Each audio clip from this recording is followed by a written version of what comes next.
पुण्य क्षेत्र हरिद्वार के धर्मकुंड की अलौकिकता। पुण्य क्षेत्र हरिद्वार के धर्मकुंड की अलौकिकता। आराध्य देव जी की अहद की कृपा से इस वर्ष अर्थात सन 2010-11 में पुण्य क्षेत्र हरिद्वार के कुंभ में स्नान करने एवं निवास करने का सौभाग्य हमें प्राप्त हुआ।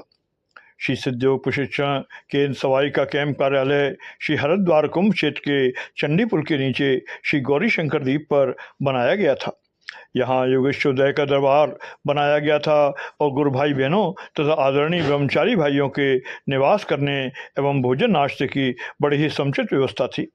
वैसे तो यह कुंभ मेला लगभग 4 महीने का था, परंतु मुख्य कुंभ स्नान का पवित्र पर्व दिनांक 14 अप्रैल सन 2010 को पड़ा था। मुख्य स्नान पर्व पर कई लाख लोगों ने कुंभ पर्व के स्नान का लाभ उठाया।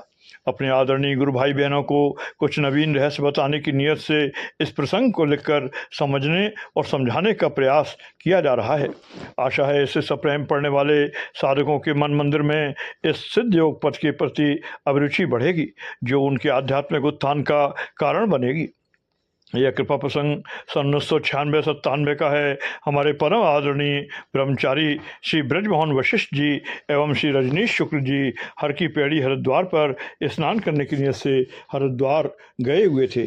हमारे गुरुदेव भगवान अपने यौगिक प्रवचनों में धर्मकुंड का वर्णन करते हुए अपने मुखारबिंद से बतलाया करते थे कि पवित्र तीर्थ हरिद्वार में भगवती चंडी देवी के मंदिर से लेकर झिलमिल गुफा तक सिद्ध क्षेत्र में है। भगवती चंडी देवी के मंदिर से लेकर झिलमिल गुफा तक सिद्ध क्षेत्र में है। इसी क्षेत्र में एक धर्मकुंड है जहां वर्ष में 2 बार भगवान शंकर भी आकर स्नान करते हैं। यह स्थान जंगल के मध्य स्थित है एवं यहां पहुंचने का मार्ग थोड़ा कठिन है। वैसे यह बड़ा ही पुण्यदायी धर्मकुंड है। आराध्य देव जी की बातों को हृदयांगम करने हमारे उपरोक्त दोनों आदरणीय ब्रह्मचारी गुरु भाई के मन में उस धर्मकुंड को देखने की इच्छा बलवती हो गई। हमारे एक आदरणीय गुरु भाई उन दिनों हरिद्वार में ही थे जिनका नाम श्री शशिकांत डबराल था। उनके बहनोई श्री कालरा जी को उस क्षेत्र के संबंध में अच्छी जानकारी थी। अतः ये चारों लोग आपस में मंत्रणा करके उस धर्मकुंड के दर्शनार्थ निकल पड़े।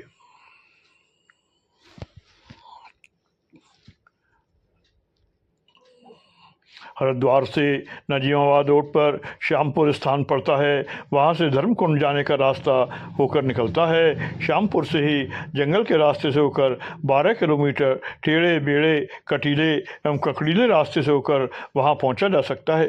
ये चारों तीर्थयात्री जो ही श्यामपुर से जंगल में प्रवेश करना आरंभ किए, सड़क पर उसी किनारे स्थित ढाबा वाले ने प्रश्न किया, आप लोग जंगल में कहाँ जा रहे हैं?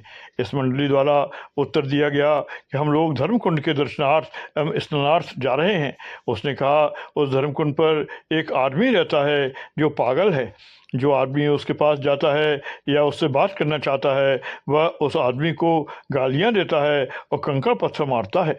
दूसरी बात यह है, यहाँ से 12 किलोमीटर की दूरी पर धर्मकुंड स्थित है और इस जंगल में हाथी बहुतायत संख्या में निवास करते हैं। यदि आते जाते हाथियों का झुंड रास्ते में मिल गया तो जान जोखिम में पड़ जाएगी। वैसे आप लोगों की मर्जी, हमको जो बताना था हमने आप लोगों को बता दिया। धर्मकुंड का रास्ता श्री कालरा जी को ज्ञात था, अतः आगे आगे चलकर गाइड का कार्य कर रहे थे।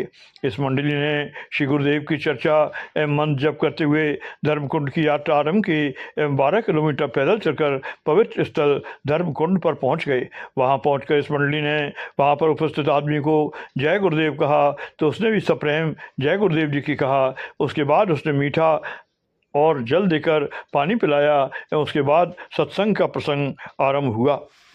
उस महात्मा ने इन 4 सदस्यों वाली मंडली को बताना आरंभ किया कि माँ चंडी देवी के नीचे गौरी शंकर द्वीप से लेकर ब्रह्मपुरी के झिलमिल गुफा तक सिद्ध सेवित एवं सिद्ध निवास क्षेत्र है। उसने बताया कि इस धर्मकुंड में सिद्ध लोग स्नान करते हैं। तीर्थयात्री एवं महात्मा तो यहाँ कम ही आते हैं, परंतु ब्रह्म मुहूर्त में सिद्ध जन इस धर्मकुंड में स्नान करते हैं। उसने यह भी बतलाया, वर्ष में 2 बार माँ पति शंकर भी इस धर्म कुंड में सपत्नीक स्नान करने आते हैं। सिद्धों के आगमन, प्रस्थान एवं स्नान या उनके और किसी कर्म को ध्यानी लोग दर्शन देते हैं और अपनी लीला दिखाते हैं।